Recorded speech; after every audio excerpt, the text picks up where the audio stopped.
Don't stop the tape now. Don't stop because we're rolling. You can't stop rolling when you're rolling. All right, this is Anthony and John just switched places with Flea, so I'm gonna be talking to John now. John is wearing a crazy full-length spotted jacket right now. I'm not sure why, because it's about 98 degrees in the shade out here. But he's one of those bizarre and peculiar characters that you see walking down the street and you go, damn, Hollywood's full of freaks. And that's John, really, sort of making up the freak population there. How you doing, John? I'm doing pretty good. I'm pretty spaced out right now. Coffee, smokes, and smog? No food. No food? No food and You hungry? Not really. Not really? I have no idea why. Like I said, he's a freak. So John is standing here before me. I haven't seen John for a while. I've been kind of busy, and he's been doing his own thing. Either. I haven't seen him for a long time. We live right near each other. I saw him yesterday. I'm kind of in recluse right now. You're recluse? You're a recluse. I don't know what that word means.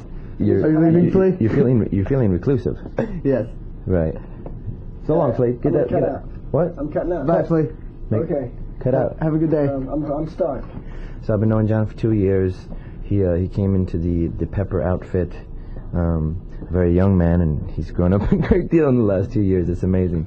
You remember how young you were when you came here 2 years ago? I think about it often. You're a different guy. You're a totally different guy. You've been through as much experience in the last 2 years as most guys get in about 10. Yeah. I mean, with the 9 months of touring, making a record, you know, you've gone from a sort of a lime green, a shade of green, yeah, to this deep forest enriched green. Yeah, and it has its good points and its bad points as well, because, you know, my age is now guessed at 29 almost consistently. In fact, I think you've lost the green thing. Do people ever call you Greenie anymore? Nobody ever calls me Greenie. It's because you don't look like a Greenie anymore. I've put my name as Mr. Green Man on Chris's album. Now I'm longing for people to call me Greenie. Because you feel like you're 29 years old. Yeah. In the body of a 19-year-old, 20-year-old. I feel like in my brain I'm about 8 years old, and in my body I'm about 60 years old. But what about when you start expounding on your deeply psychotic philosophies about life? Then that isn't exactly the mind of an 8-year-old. No. John's got these fairly definitive convictions about the way life is and the way life should be. I don't know if you want to talk about that right now, because it gets awfully serious, and he's definitely going to offend at least 90 of the listeners if he gets into it right now. That's true. You want to get into it? It depends on what things you want me to get into. I can go off on ridiculous tangents sometimes. Right. Well, you might want to lay into your philosophy about just why people are such idiots. Okay. All right. Well, but what aspects of them? Well, just how you think that the world would be a better place if there was no existence of mankind. Oh, yeah, well, I think human beings have done nothing but destroy everything they've touched since the beginning of man, and I think they were basically designed to destroy themselves, and you know, they just destroy the oceans, they destroy the environment, they destroy everything, and all these environmental groups who are trying to keep human beings alive shouldn't worry so much about them, because I think the planet and the universe would be much better off if human beings were just eliminated. I think the main mistake all mass murderers have made throughout the history of time is that they didn't just kill everybody. That seems to me to be the best plan. Yeah, John's presently busy at work creating a song that is actually going to have the effect of wiping out the population. I know when you hear it, you die. So it's a certain frequency. So yeah, keep your ears open for that one. I think we should probably get back to a lighter-hearted subject. I think so. Yeah, okay. Well, John has a new house, too, and it's amazing because when I met John, he lived in this garbage dump with his friend Bill, and it was just a big heap of trash and paper, and they never ever took their garbage out, so the kitchen was actually full of garbage bags, and, you know, he kind of confused them for one of the oversized cockroaches in the apartment, and now he lives in this palatial, sprawling estate. It's very much like the Brady Bunch house. Yeah, you want to tell us about it? Well, it's got a big, huge bedroom that just keeps getting bigger and bigger, and real nice living room and lots of CDs and a pool and a hot tub that I just sit in every single night and relax and don't have a worry on my mind, and it's just completely affected my state of mind to give me a much more positive outlook on life. You like it? I love it. Yeah, he's sacrificing most of the money that he's made with the band, but he likes it, so that's worth it, because John also has a extraordinary philosophy on the expenditure of cash, which is he just doesn't give a fuck, and he spends it like he's throwing buckets of water on the cactus or something. But I can always congratulate myself that I'm not spending my money on drugs. Yeah, that's one of my rationales as well. So Bill lives in your house. Yeah. Bill is John's best friend. His name is Bill Bro. His father's a senator for Louisiana, and they met up a couple of years ago in Hollywood, and in a way they're married. John is actually married to another man, but it isn't a sexual relationship. No, but we used to sleep together in the same bed, but we never actually had sex. Right, and you shouldn't get the idea that they did, even though they do sleep together. They used to anyways, and we never actually petted each other or kissed each other or anything. No. And they used to do this trick, not very often, but occasionally, where they'd be sleeping in the same bed and they'd have a girl in between them. And this is safe sex, so don't get the wrong idea. Yeah. And they do a little trick that they called skiing.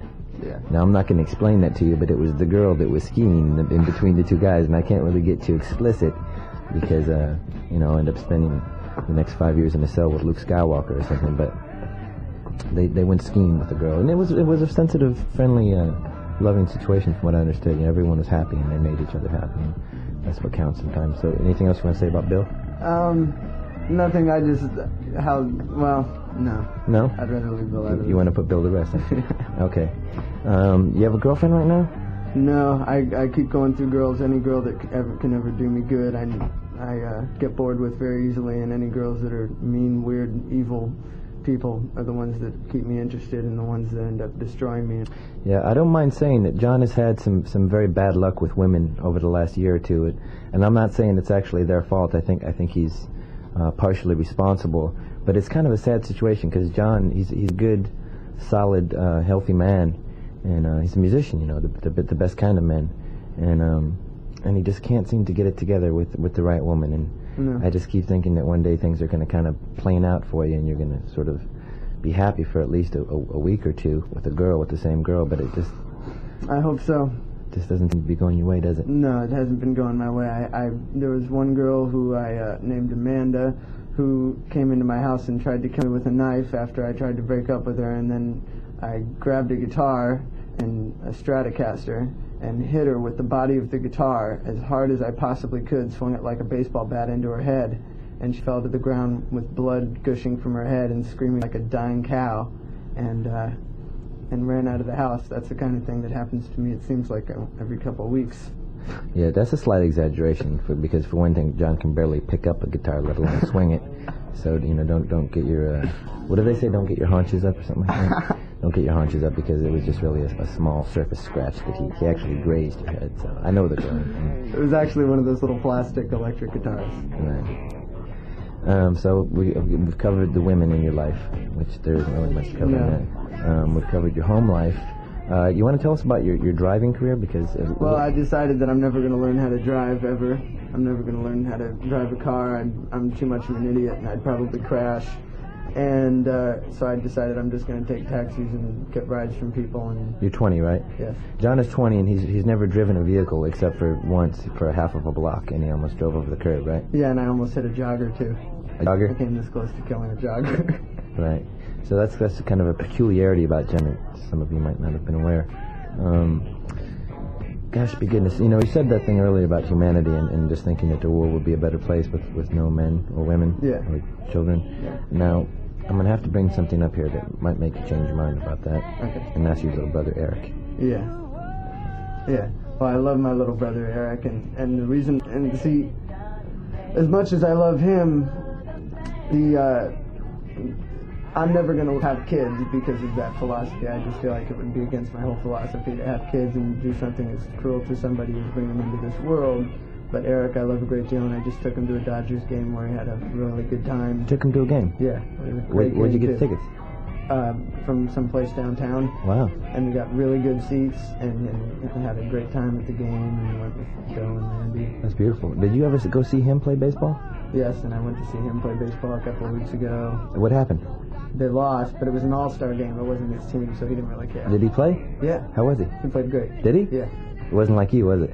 No, I was terrible. And it wasn't like... I'm one of the kinds of people that holds it against the whole human race for the way my baseball team treated me when I was little. But mainly the coach.